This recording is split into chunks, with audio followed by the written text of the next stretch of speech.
Hey guys, Peter here to do an album review. Today I'm here to tell you about the latest from Capstan, Separate, out July 23rd on Fearless Records. This album has 10 tracks, 37 minutes in length, and this is the band's second full-length studio album. They are an American progressive post-hardcore band.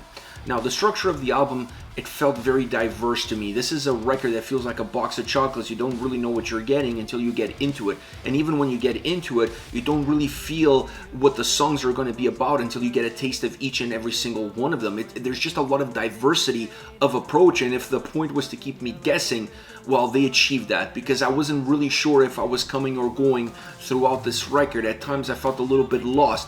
It's an album that doesn't design for you a roadmap. It doesn't give you a sense of guidance from one track to the next, all the way to the end of the record. It feels like it's moving in a lot of different directions. It doesn't take away from the quality of the individual tracks. It's actually an album that lives off of the quality of the individual tracks, not necessarily how they blend with one another and the overall big picture, big design of the record itself. Once you get into the soundscape, this album definitely has a rich sound. It has a nice sonic perspective all around. So from that perspective, it's very balanced. It's not like one song sounds or has a specific signature sound that's going one way and the next song sounds like it was recorded in a completely different place. While the diversity of approach is there, while the diversity of influences is there and it's present, it's undeniable, the quality of execution and the end result that you get from all 10 songs feels very leveled. You're always going to get this warm sound that comes at you. You're always going to get this sense of growth and sense of expansion. All of these things are true regardless of where these songs are taking you. I gravitated towards more of the tracks that had a prog influence. I just felt like those felt a little bit more complete, felt a little bit more natural. They felt a little bit more overall controlled within their environment, still having chaos within them, but it was a controlled chaos that was able to exist and not really tear the songs apart. There's just a few tracks that go a little bit off of that path, go a little bit outside of that norm, that just feel like they don't even belong where they are within the record, because there's nothing before or nothing after that gives you a glimpse that a song like this could even exist on a record that has this sort of style, this sort of sound. So I like the songs that have that prog influence, because once again, they just felt a little bit more complete. They had a little bit more meat on the bone. So personally, that's the style that I gravitated to. Those were the songs that had a deeper impact with me. Within the soundscape, this is a record that has two main driving forces outside of the vocals, and that is the drums and the guitars. The drums perhaps a little bit more subdued. They're grounding the album. They're creating a foundation for this record, but they still add a sense of push, a sense of drive, a sense of direction at times, increasing a little bit of heaviness here and there to really change your perception of what is happening. But they're always there in order to keep the baseline of this record intact, allowing all the other elements to be as diverse and as unique as possible. The guitar sound is incredible. That to me is one of the things that I took away from this record, is how incredibly the incredible experience that the guitar sound really puts forward on all 10 tracks. Regardless if you gravitate more towards one song or the other, regardless of the influences that drive the construction and the soundscape of the songs, the way the guitars are played, the way they sound, the way they were recorded, the way they come across, is absolutely phenomenal across all 10 tracks. Definitely one of the highlights of this album, definitely something that they can build upon moving into future records. On top of this, you have the vocals, really bringing two styles, two approaches, one more melodic, melancholic, if you will, and then one a little bit more aggressive with the screaming vocals. I thought that they tried to balance these two worlds as well as possible throughout this record, but it's impossible to keep the pendulum in the middle. It's going to swing one way or the other depending on the energy that the tracks have. I felt overall the pendulum went more towards the melancholic, melodic side and not as much towards the aggressive side of the style of the approach of the vocals themselves. So it felt a little bit uneven from that perspective, but I don't think you can fix that. The songs really dictate where you're going to go with your energy, with your emotion, and then the vocal style that you're going to use, it's really driven by that approach, by that style, by that emotion that the tracks have within them. So I don't think you can find a better way to balance it out. I thought they did a good job, or at least good enough, to keep the record interesting, to keep ebbs and flows happening within the songs. Even songs that perhaps had more of a linear structure, the vocals really created those ebbs and flows, and I really liked both styles of vocals. I really like the more melodic, melancholic style.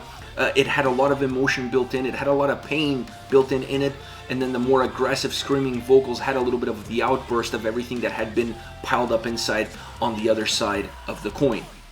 Overall, this is an album that has a lot of quality within it. It has quality within the tracks themselves in terms of how they're created, in terms of how they're executed, and the warmth of sound that exists throughout the whole record is also definitely one of those leveling factors that makes this album feel very unique within its own self. To me, it's just not an album that offered me a clear guideline, a clear perspective of what the band wanted and how are they going to convince me to go on this journey with them. I just felt lost. I'm not sure if this is a problem of the record or this is my own problem for not really grasping what the idea was or how they executed that same idea. So I felt lost at times within this record, and that allowed me to kind of escape from the album or just tune out of the record, and that is never a good sign. I want to be engaged from the first all the way to the last track. I don't want to wander off and then come back when there's a song that has a little bit more of elements that I gravitate towards. So I felt like this record lacked a little bit of direction, at least to me, and it left me wondering throughout huge chunks of time within the record itself. Now, as far as favorite songs are concerned, I want to start off with Pretext. This is the opening track, a song that sets the tone for what this record is going to be. A little bit of a Jekyll and Hyde, and this track has a lot of that in it. It has a lot of that musically, and it has a lot of that even vocally. So it's a song that really sets the tone, really allows you to understand that this is an album that's not going to have necessarily one look, one feel, one style. It's going to go a little bit all over the place, and this track gives you a little bit of a glimpse into that. I like how this song is put together because it packed a little bit more of a punch. It packed a little bit more of some meat on the bone, if you will. It blurred the lines between the more melodic, methodic, melancholic side of the track and the heavier, more aggressive side of the track. Those lines were very well blurred within it, but at the same time, it made the track feel more memorable in how they were blended together and how the whole song flows from top to bottom. It's a song that feels that it never pauses. It has this continuous movement to it, and because of that, and because it's the opening track, and because it gives you a little bit of a look into what the future holds, is a song that I really gravitated to.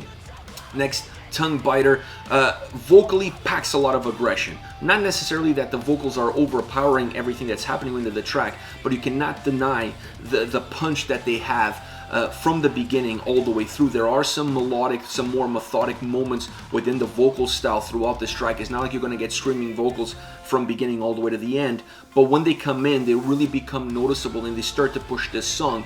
Two other elements that really push this track is the drums and guitars. I find that the sonic experience that you get out of the combination of those two is really interesting, allowing for the song to be proggy but still have heavier moments. It's a prog song that starts to move towards the heavier side of that genre, and I like that element, I like that style, I like that approach. I like the technical side of the track as well. The guitars sounded very good throughout the song. They feel like they're always adding a little bit of life into the track, even at moments where perhaps the song is starting to lose a little bit of steam. The guitars always come in to make the song feel a little bit more robust, a little bit more together. And I think by the time you reach the end of the track, you cannot deny that this is a heavy song. It's not necessarily brutal, but it has heavy moments, and it's heavy from a vocal perspective, from a musical perspective, and also from a lyrical perspective. So it's a track that has a lot to offer, that has a lot to digest for the listener. Last but not least, Shattered Glass, one of my favorite, if not my favorite song on this record. Great drum sound. I love the drums on this track. The guitars bring in a little bit more of the prog technical side into it, and they allow the song to become a little bit richer, becomes a little bit bigger. There's just a little bit more layers to it. There's a lot more for you to digest on this track. The vocals really help push the song forward. They punch the song through, if you will. The choruses uses more layers, so there's more backing vocals in the chorus that allows the song to feel bigger, stronger, meatier, not necessarily heavier, but it just has a bigger presence. It allows you to connect with the chorus a lot better, and the chorus kind of becomes the heartbeat of the track. Everything revolves around it in terms of how it's designed and how they put those layers of vocals together to really make the song feel more memorable from that perspective. So this is a song that lives off of that chorus. That chorus is the lifeline. Everything else is there to just kind of complete the track and bring the whole picture into fruition. So I really love this song, how it's constructed. The layers of the vocals in the chorus are magnificent. My favorite track on the album. This is it. This is Capstan with Separate, out July 23rd on Fearless Records. Let me know your thoughts on the band, on the singles. Use the comment section below. I'll be reading those and getting back to you. Take care, guys.